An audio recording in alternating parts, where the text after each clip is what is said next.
I'm talking with the amazing actress Jenna Von Oy. Jenna is best known for her role as Six on the hit TV show Blossom and as Stevie on the hit TV show The Parkers. I am Morgan and you are watching the AUGEgirl Network. Jenna, thank you so much for being on the show with me. Thank you for having me. You're welcome. How old were you realized this is what I wanted to do when you grew up? I was 3, which is really, really young. I was watching TV. I saw a commercial for Jordache jeans, which were really popular then. And there were these little girls in the commercial wearing ballet uniforms and jeans over the top and stretching to show that the jeans were really stretchy and comfortable. And I don't really know what you think as a little kid when you watch TV. I don't know if you think that there are robots in the TV or if people are little that I have no idea. It's such a strange thing to see a box in your living room and watch people on it. I don't think you have a concept of what that means. And so I think when I saw that Jordache jeans commercial and I saw these girls who were my age dancing on it, which I took tap lessons at the time and ballet lessons and things like that. I think it was the first time I realized that there were little girls just like me who did that. And so I looked at my parents and I said, that's what I want to do. And they kind of laughed it off. I mean, I was 3, so they didn't really think much of it until I was about 6 years old and I was still begging them. That's kind of how I am. It's like you are able to do the opportunity. Mm-hmm. You don't have a certain age limit. Yeah, I don't think there's an age limit on dreams.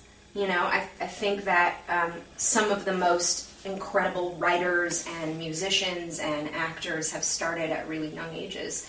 Some of the amazing artists of this world, be it paintings or drawings or whatever, have started when they were very, very little.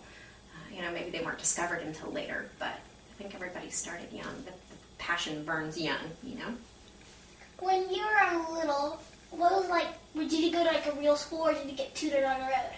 A little bit of both. I went to regular elementary school and most of middle school.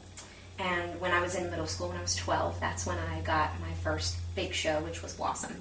And I grew up in Connecticut, and so I was going to school there, and I was auditioning for stuff in New York and taking the train into New York every day.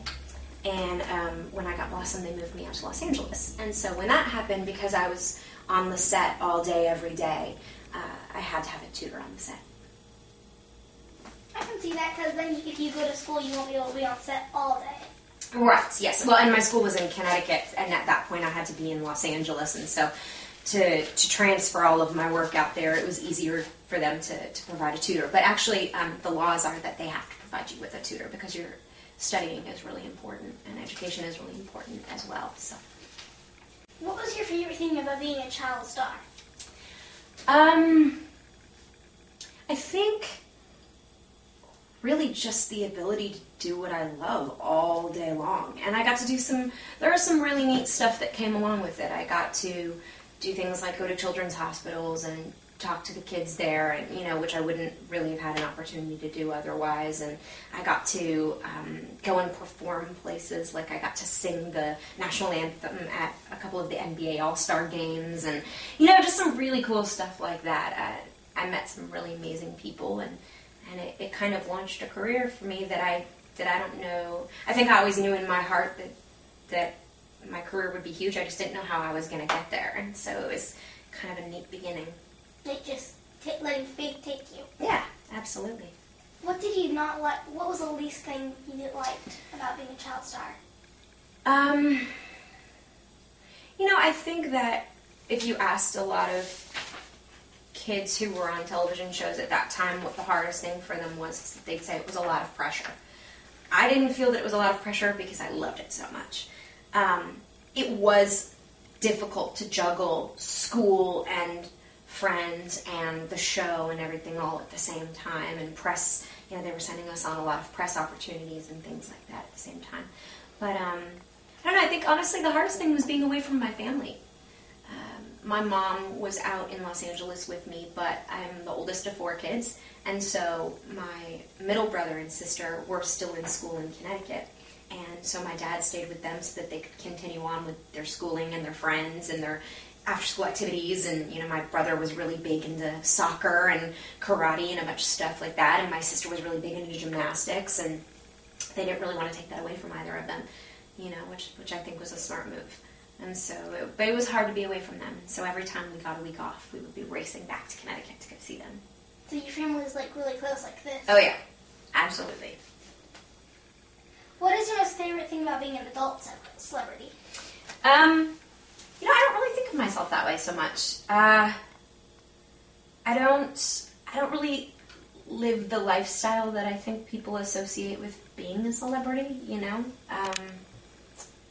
So I don't know if there's something that, I know what I love about being an adult, but I don't think that it has anything to do with my career.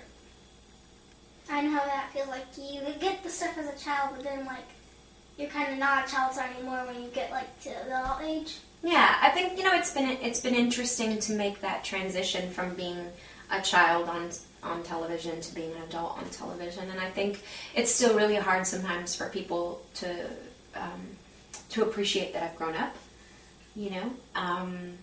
because I think in a lot of people's eyes I'm still the little girl that wore floppy hats and talked really fast. That's kind of a funny thing to be known for. It is. When I auditioned for Blossom, I wore this big, wide-brimmed purple hat. And so when they called me back for the second audition, they said, and make sure you wear the hat. So that started spurred the whole hat phase that we started on the show. And I know you probably don't remember because I don't know if you've ever seen an episode of Blossom, but we definitely wore hats a lot. It became a big fashion craze at that time. One that I'm actually pretty happy is over with, to be honest with you. But, and then the talking fast was something that I did because, well, as you can see, I like to drink coffee. And I think I probably drank a bit too much coffee, and so they would give me these page-long speeches in the script, and I would blow through them so quickly, and yet they could understand every word, and so it became a character trait, and they would put them in every week because everybody loved it so much. What is your favorite childhood memory? That has to do with acting, or that has to do with just in general? Just in general. In general. Oh, there's so many. They all involve my brother and sister because we laugh. We just laugh constantly. One of my favorite childhood memories is because I was a little bit of a troublemaker, I dressed my little brother Peter, the poor guy, up in a clown costume, makeup and everything, because I had this makeup kit. I would collect makeup from all of the shows that I did, and I would ask the makeup artists if they had anything that they didn't want anymore, and they would give it to me. So I dressed him up, put makeup on him, dressed myself up, put makeup on myself, wigs, the whole 9 yards, and we were technically allowed to leave our property, but unfortunately I didn't really listen so well, and so I led my brother on our own little mini parade down the main street of our town. I got in really big trouble for that, and I deserved it. I deserved to get in trouble for that. But yeah, evidently, according to my mom, I brought this up to her the other day, and she said that I did it twice, which I'm not sure her memory serves so properly, because I'm pretty sure after I got in trouble the first time, I wouldn't have done it again. But I don't know.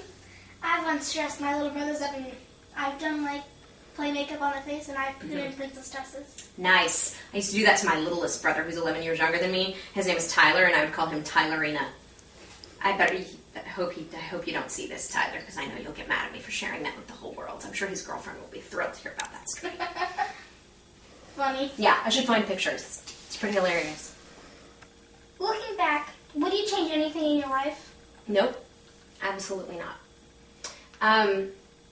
I think that although there have been some really tough times, and I think everybody can say that, we all go through our own trials and tribulations as kids, as adults, as teenagers, whatever.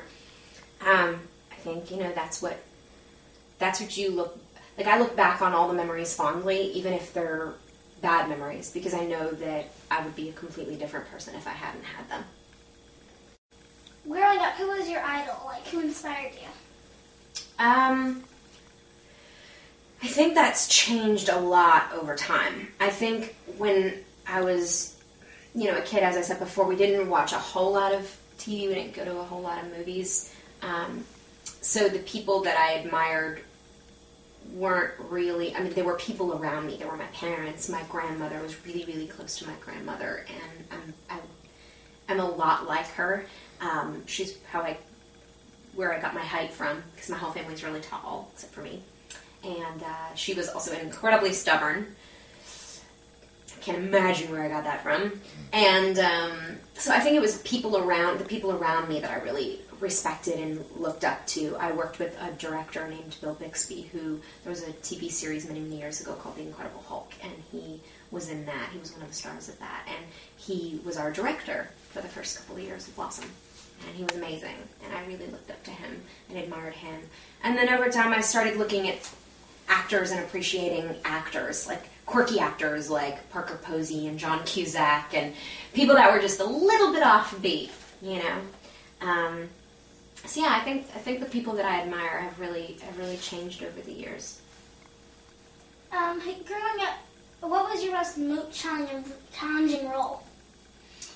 The most challenging role was I've done a couple of episodes of various drama series that I felt were really challenging for me, where the character that I played did something that I would never in a million years think about doing, and somehow you have to, in the middle of that, find a way to feel something for this character and kind of understand them enough to be able to play them and have it look real. Like connect. Uh-huh. And that's really, really hard when it's somebody who does something that's really deplorable that you would never in a million years think was all right. And this is a little bit of a touchy subject, but I did an episode of Chicago Hope, which was a medical show that was on a couple years ago. And I played a young girl who was a teenager who got pregnant and who didn't know that she was pregnant. And she ended up, when she had the baby, she was at her prom and she decided that she didn't want this baby, so she threw the baby in a dumpster. And that's appalling. And really, really, it's virtually impossible to sit here and try and look at that character and find a way to connect with that character and understand that character enough to say, okay, I see why she did that, so I can play this. But I had to find a way to do that. And of course I can't find a way to understand it as Jenna. That's not something that I can personally understand. But it's something that you have to find a way to understand emotionally. So there have been some roles like that I thought were really, really challenging. That's crazy. Yeah. What do you want to be mostly remembered for? I think from an industry standpoint, I want to be remembered for being a jack of all trades, for being able to do comedy and drama equally, and for being professional at all times, because that's really important to me. From a personal standpoint, I want to be remembered as